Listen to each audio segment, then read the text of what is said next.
silent mountain man was about to die alone, until he got gifted a wife and 3 kids who called him Pa. I ain't saying nothing. Just don't send me back. The wind tore through the barren plain, dry and merciless, carrying the first bite of a winter that promised to be long and cruel. It scoured the hard earth and whistled through the skeletal branches of the lodgepole pines that clung to the base of the lonely mountain. Silas felt the wind in his bones, a familiar ache that mirrored the hollowness inside him. His cabin, a solid thing of hewn logs and chinked mud, was the only true shelter for 100 miles, a small, stubborn fist clenched against the vast, indifferent sky. He had built it with his own hands years ago, back when his silence was a choice shared with another, not a sentence served alone. Now, the creak of floorboards was his only conversation, the distant howl of a wolf his only reply. He chopped wood deep into the night, the rhythmic thud of the axe a way to keep the ghosts at bay, as if he could split his guilt into pieces small enough to burn away in the stove.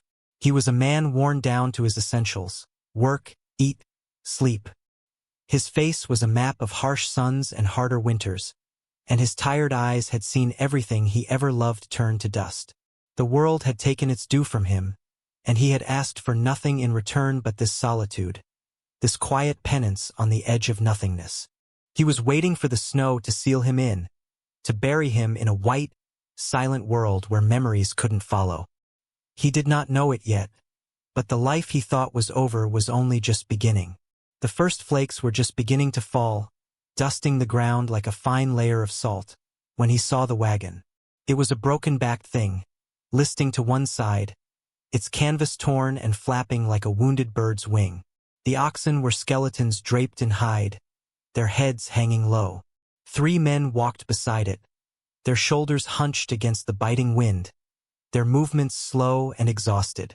Silas watched from his porch, a still and weathered figure, his hand resting on the axe handle. Strangers were a threat, a disruption to the careful, empty peace he had cultivated. He felt a familiar tightening in his chest, the instinct to retreat, to bar the wooden door and wait for them to pass. But they were not passing. They were heading straight for his cabin, the only sign of life in this desolate expanse. He stood his ground, unmoving, his expression as hard and unreadable as the granite peaks behind him. He had nothing to offer them. He had nothing left to give anyone. The men stopped a respectful distance from the porch, their faces raw from the wind and etched with a desperation that was plain to see. The tallest of them, a man with a hard, pragmatic look, stepped forward. His name was Fletcher. He explained their situation in clipped, tired phrases. Their party had split, they were low on supplies, and the coming winter would finish them if they stayed on the trail. They needed to trade. Silas just listened, his gaze flat. "Got nothing to trade," he said, his voice a low rasp from disuse. Fletcher's eyes scanned the neatly stacked cords of wood, the sturdy cabin, the curl of smoke from the chimney. "You got life here," he countered. "We got a burden." He gestured back toward the wagon, and from its shadowed interior a woman emerged. She was thin, her dress worn and faded, her face pale and smudged with dirt. She clutched the hands of 2 small children, a boy and a girl, while a third, barely a toddler, was a bundled shape in her arms. They were ghosts, all of them hollowed out by hardship. The woman, Alara, kept her eyes fixed on the dusty ground, a curtain of matted hair hiding her expression. She stood there, rigid with a concealed fear, a statue of suffering. "Her husband took a fever 2 weeks back," Fletcher said, his voice devoid of pity. "We can't feed 4 extra mouths. It ain't right, but it's the truth." Silas's jaw tightened. He knew that truth. The wilderness didn't care about right. It only cared about survival. "Take her," Fletcher said, the words falling like stones in the cold air. "And the children. We'll leave you what's left of our flour and salt. She's a decent worker, I reckon." Quiet, Silas stared at the woman. He saw the slight tremble in her hand as she held her son's. He saw the weary set of her shoulders. A memory flickered in his mind. Another woman, another child, a small grave on the hill behind the cabin. He felt a raw, suppressed anger rise in him, so fierce it almost choked him. He had come here to be alone with his ghosts, not to be handed new ones. No, he said, the word a piece of granite. He turned to go back inside. Please, a voice whispered, so soft it was almost lost to the wind. It was her, Alara. Her head was still bowed. Don't send me back with them. Silas froze, his hand on the door latch. The words hung in the air, a plea not for salvation, but for a different kind of damnation. He looked from her to the hard faces of the men, then back to the children, their eyes wide and frightened in their small, pinched faces. He remained silent. Then, if you want to stay, he didn't finish. He didn't need to. He opened the door and stepped inside, leaving it open behind him. It was not kindness. It was an impulse, an act against his very nature, born from a place of deep remorse he could never voice. He heard the slow, hesitant footsteps in the dust behind him. He heard the wagon creak as the men departed without another word. He heard the cabin door swing shut, plunging the room into a dim, heavy silence. She stayed. The first days were a careful, silent orbit around a cold sun. They occupied the same small space but lived in different worlds, separated by a chasm of unspoken pain and distrust. The cabin, once Silas's solitary fortress, now felt crowded with the soft, unobtrusive sounds of others. The quiet breathing of the children as they slept in a corner on a pallet of blankets, the rustle of Alara's worn dress as she moved about the single room, the almost inaudible clink of a tin cup being set on the rough-hewn table. For Silas, the silence had changed. It was no longer empty, but filled with a tense, waiting quality. He continued his routine with a deliberate, rigid focus. He rose before the pale winter sun, stoked the stove, and went out to chop wood or check his traps. He ate his meals standing by the fire, a slab of jerky and hard bread, his back to the room. He did not look at them. He did not speak to them. It was his way of drawing a line, of protecting the fragile shell of his solitude. He was a rock, and he would not be worn down by their presence. Alara, for her part, moved with the quiet efficiency of someone long accustomed to being invisible. She was not broken, but exhausted and perpetually alert. Her stillness was not peace, but a defense. She watched him from the corners of her eyes, her posture always poised for flight or a blow. She flinched when he moved too quickly, her body remembering a harshness he had not yet shown her. She responded to his provision of shelter and food with a fierce, dignified labor. She swept the dusty floorboards with a makeshift broom. She mended the children's threadbare clothes with thread pulled from her own hem. She cooked the meager rations of flour and dried beans he silently left on the table, stretching them into thin, tasteless meals that kept them alive. Her hands, though chapped and raw, were never idle. She was earning their keep, paying for every breath of warm air, every moment of safety from the biting wind. The children were the most difficult part of the arrangement. They were unnaturally quiet, their games played in whispers, their movements small and contained. The oldest, a boy of about 6 named Caleb, had his father's serious eyes and watched Silas with a mixture of fear and fascination. The girl, Leah, was 4 and clung to her mother's skirt, a timid shadow, and the baby, Samuel, rarely cried, as if he had learned already that his needs were an inconvenience. Their presence was a constant, dull ache in Silas's chest, a reminder of a life he had buried.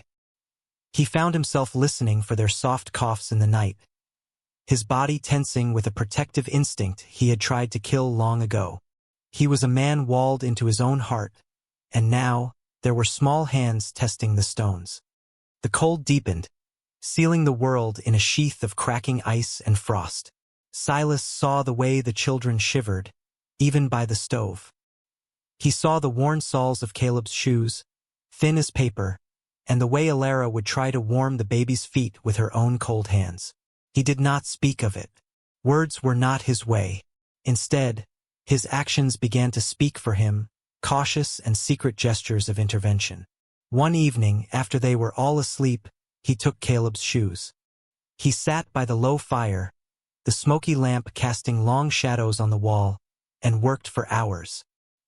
He cut a piece of thick leather from an old saddlebag and, with a dull awl and steady hands, painstakingly stitched new soles onto the boy's worn-out boots. He worked with a deliberate, focused quiet, his weathered hands surprisingly gentle. He left the mended shoes by the children's sleeping pallet, right where he had found them. In the morning, he watched from the corner of his eye as Caleb discovered them. The boy said nothing, just stared at the thick, reliable stitches.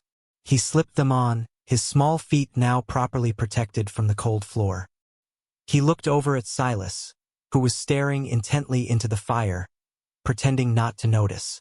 But for a fleeting moment, the boy's guarded expression softened. It was the first crack in the ice. He began leaving things. An extra blanket, one of his own thick wool ones, appeared on their pallet one night. He claimed the old one was needed to block a draft by the door. He began bringing back more than was necessary from his trap lines, a brace of rabbits instead of one. He would clean them outside in the frosty air, leaving the extra meat on a hook inside, saying nothing.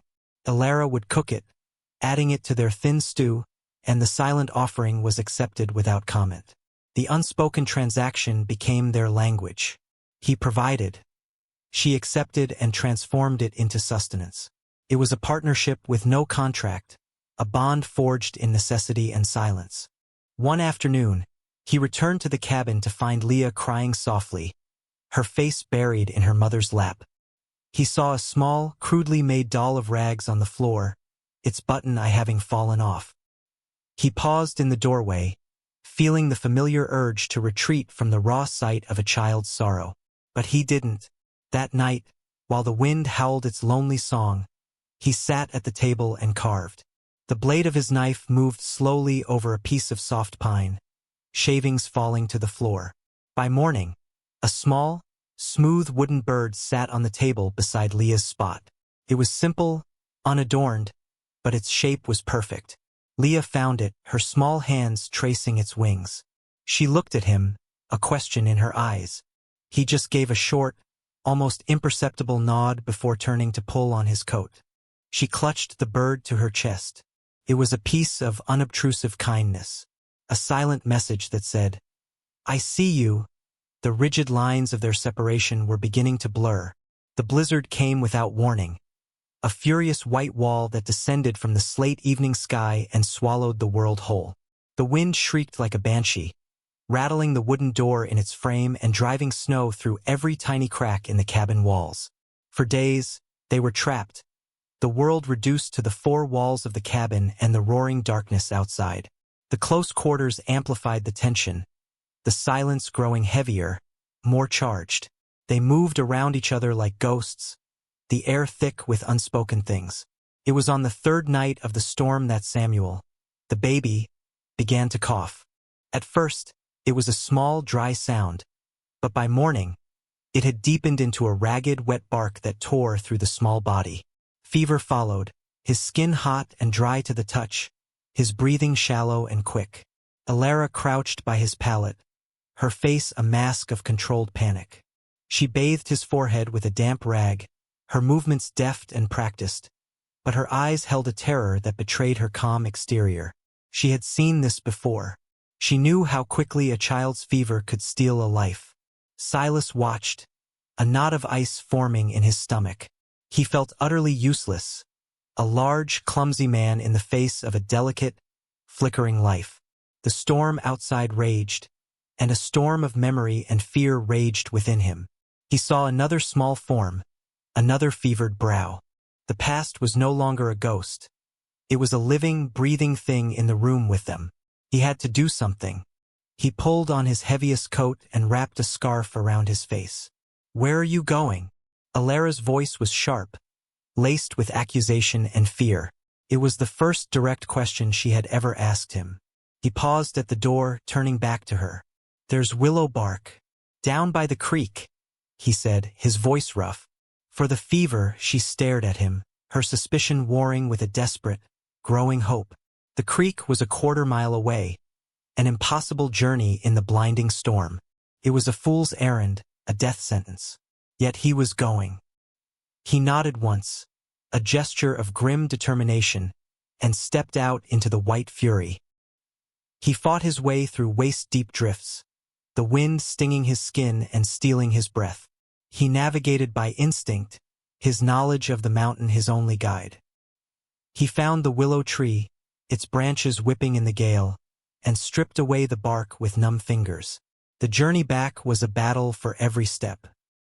He fell, picked himself up, and pushed forward, the precious bark clutched in his hand.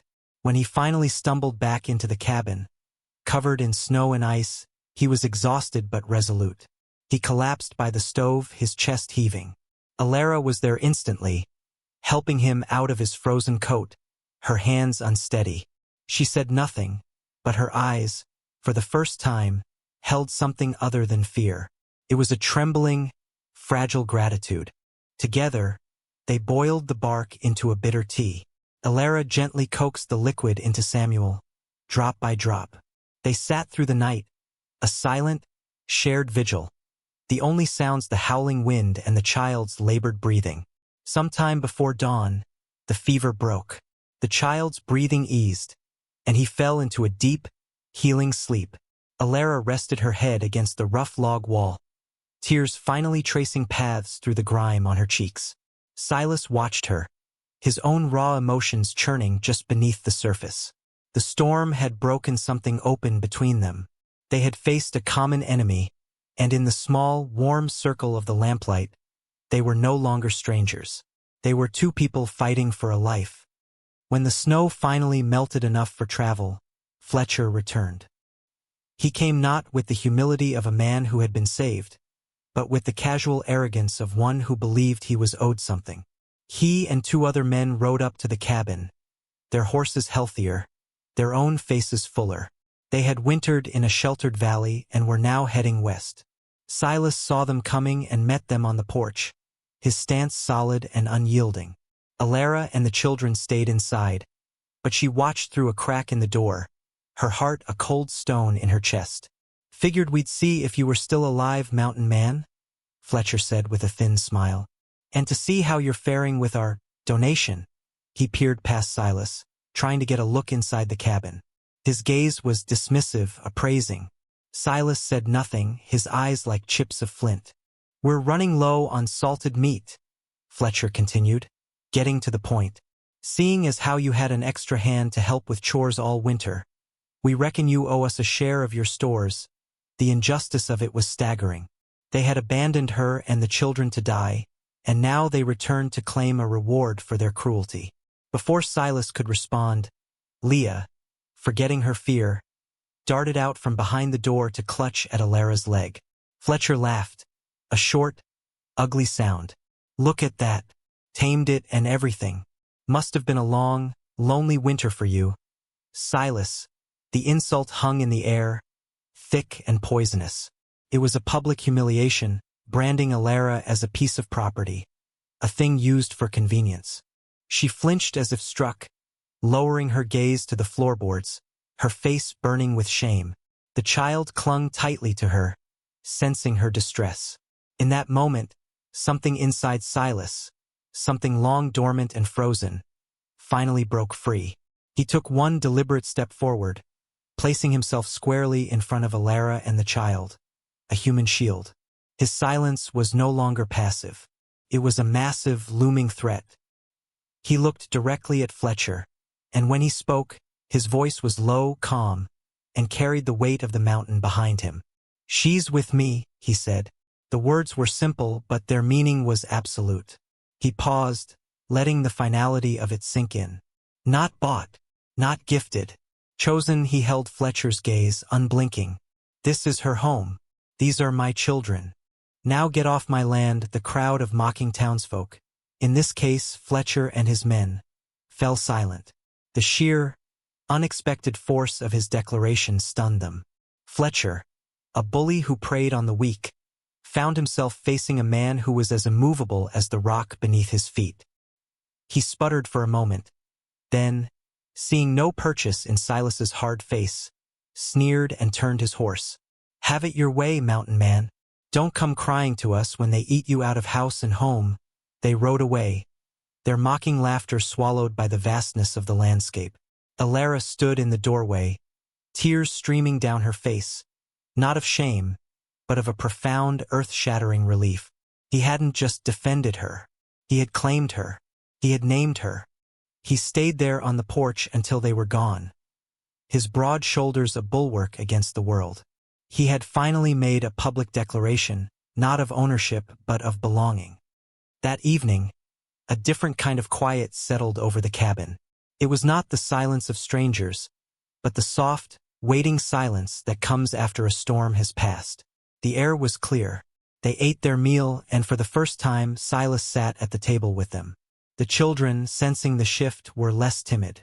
Caleb even dared to ask for more bread, and Silas passed it to him without a word, but with a new gentleness in his movement. After the children were asleep, Alara went out onto the porch. The last light of the day painted the sky in shades of bruised purple and pale orange. The wind whispered through the dry grass. Silas followed her a few moments later, leaning against a post, his hands in his pockets. They stood like that for a long time, watching the dusk settle. It was she who finally broke the silence, her voice soft and unsteady. "My husband, David," she began, the name tasting strange on her tongue after so long. "He was a good man, a dreamer. He thought California was paradise on earth. He didn't see the hardship. Or maybe he just chose not to." She spoke in a low, broken monotone, recounting the slow, grinding horror of their journey. The dwindling food, the sickness, the hope that curdled into despair. She told him how, after David died, the others began to look at her and the children as dead weight. She spoke of Fletcher's cold pragmatism, the daily humiliations, the fear of being left behind. She confessed her deepest shame, the relief she had felt when Fletcher had offered her to Silas, because any fate was better than being abandoned on the plains to starve. She spoke, and he listened. He did not interrupt. He did not offer empty words of comfort. He just stood there, a solid presence in the growing dark, and listened. His quiet attention was a gift, allowing her to unburden a heart heavy with unspoken grief and shame. When she was finished, her voice trailing off into a whisper, the silence returned, but now it was filled with a shared understanding. He finally straightened up from the post. He swallowed, as if the words were hard to form. "I had a wife," he said, his voice a low rumble, "and a son. Her name was Mary." His was Daniel. He didn't look at her, but pointed a weathered hand toward a gentle rise on the hill behind the cabin, where two small, fenced-in mounds of earth were barely visible in the twilight. "Fever took them both in the same week, for winters back. I built this place for them." The confession was stark, stripped of all emotion, yet it contained a universe of pain. It explained everything. His isolation, his silence, his initial refusal to help, and the deep, buried instinct that had ultimately made him say yes. He was a man living in a tomb of his own making. Alara looked from the graves on the hill back to his rigid silhouette. She finally understood the true nature of his emptiness. She took a hesitant step toward him and, with a trembling hand, laid it gently on his forearm. The touch was light, unobtrusive, but it was electric. It was the first time they had willingly touched. His muscles tensed for a moment, then relaxed under her hand. In that simple, profound gesture, two solitary histories of loss merged. They were no longer alone in their grief. Spring arrived as a promise whispered on a warmer wind. It came first in trickles of melting snow, then in the green shoots that pushed their way through the thawing earth. The world, which had been a stark study in black and white, slowly began to color itself in. Life returned to the mountain, and inside the small log cabin, life was returning, too. Their homestead began to thrive. Silas taught Caleb how to set snares and how to read the tracks of deer in the soft mud. The boy, once timid and silent, followed him with an eager, chattering energy, his fear replaced by a deep, abiding hero worship. Silas, in turn, found a quiet satisfaction in the teaching, in passing on the knowledge of the mountain. He carved a small, sturdy shovel for Leah, and she spent her days digging in the dirt by the cabin, creating imaginary gardens and chattering to her wooden bird. Alara planted a small patch of vegetables with seeds she had carefully saved. Her movements no longer weary, but filled with a deliberate, hopeful purpose. She sang softly to herself as she worked, old lullabies that had been silent for too long. Laughter, once an alien sound in the cabin, became a daily occurrence. It was the sound of Leah squealing as Silas lifted her high into the air, or Caleb's proud shouts when he caught his first fish in the creek. Even Samuel, now a healthy, babbling toddler, would clap his hands and laugh from his spot on a blanket in the sun. The children had started calling him Pa. It had happened naturally, without prompting. The first time Caleb said it, "Pa, look!" Silas had frozen, his heart seizing in his chest. The word was a ghost, a memory, a pain. But then he looked at the boy's shining, expectant face, and the pain receded, replaced by a slow, growing warmth. He had simply nodded and said, "I see, son." From dust and silence grew a home. From closed hearts, a family. They were a strange, patchwork family, stitched together by hardship and circumstance. But their bonds were becoming stronger than blood. They moved in a comfortable rhythm, their days governed by shared work and their evenings by a quiet companionship. The heavy, oppressive silence had been replaced by an easy quiet, one that didn't need to be filled with words. They were strong together, a fortress of 4, then 5 against the harshness of the world. One evening, as the sun set, they sat on the porch, watching the children chase fireflies in the twilight. Alara was mending one of Caleb's shirts, and Silas was methodically sharpening an axe blade. It was a scene of such profound, simple peace that it felt like a dream. He didn't know it yet, but his first true home was right in front of him, built not of logs and mud, but of forgiveness and a shared future. Winter had passed. A true home had been found. The narrator looks upon this scene, not with the detached eye of a historian, but with the compassionate gaze of one who understands the quiet miracles of the human heart. It is a story that unfolds not in grand pronouncements or dramatic showdowns, but in the spaces between words, in the language of shared glances and selfless acts. Love, the truest and most resilient kind, does not always arrive like a thunderclap. Sometimes, it grows in the most unlikely soil, in the harshest of climates, tended by hands that did not even know they were planting a seed. It grows where no one is looking, nourished by quiet reliability and mutual respect. This was not a romance of flowery words or stolen kisses in the moonlight. It was a romance of survival, of seeing another's pain and choosing not to look away. It was in the mended shoes left for a sleeping child, in the bitter tea brewed in the heart of a blizzard, in the simple, powerful words, "She's with me." In a world that often measures a man's worth by his wealth or his words, Silas's value was found in his steadfastness, his quiet, deliberate virtue. And in a world that often mistakes a woman's quietness for weakness, Alara's dignity and strength were the unshakable foundation upon which their new life was built. They were two broken halves of a whole they never knew they were searching for. He, a man locked away with his grief, and she, a woman who had been stripped of everything but her will to protect her children. Together, they did more than simply survive the winter. They healed.